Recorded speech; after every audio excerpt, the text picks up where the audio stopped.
নোয়াখালীর বেগমগঞ্জ উপজেলার চৌমোহনী বাজারে আবাসিক হোটেলে অভিযান চালিয়ে ১৪ জনকে আটক করেছে জেলা গোয়েন্দা পুলিশ ডিবি।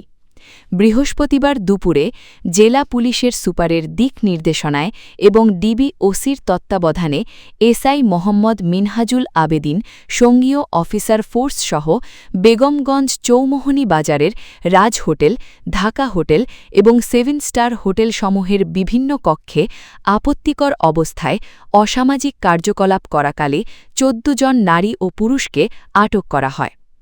আটককৃতদের মধ্যে ৭ জন নারী ও ৭ জন পুরুষ রয়েছেন, তবে তাৎক্ষণিকভাবে তাদের নাম পরিচয় প্রকাশ করতে পারেনি পুলিশ।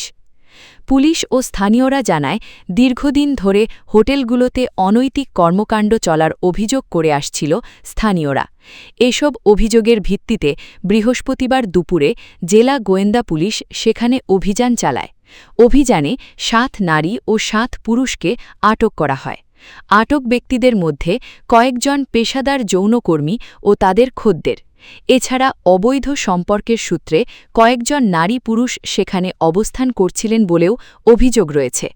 অভিযানের পর তাদের ডিবি কার্যালয়ে নেওয়া হয়। আটক ব্যক্তিদের মধ্যে ১ নারী ও ১ পুরুষ নিজেদের স্বামী স্ত্রী বলে দাবি করেছেন। জেলা গোয়েন্দা পুলিশের ভারপ্রাপ্ত কর্মকর্তা ওসি মোহাম্মদ মহিউদ্দিন বলেন, গোপন সংবাদের ভিত্তিতে অভিযান চালিয়ে ১৪ জনকে আটক করা হয়েছে। তাদের মধ্যে কিছু দেহ ব্যবসার সঙ্গে জড়িত এবং কিছু পরকীয়া সম্পর্কের সূত্রে সেখানে অবস্থান করছিল।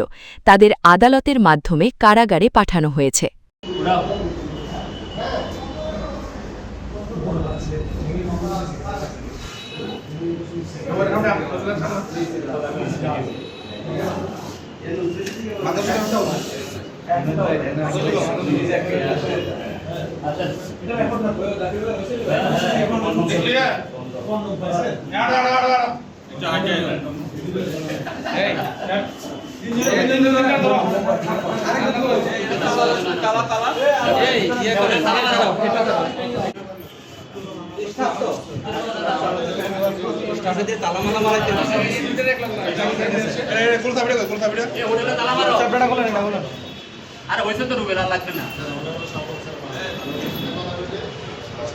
উত্তেজনা নাশক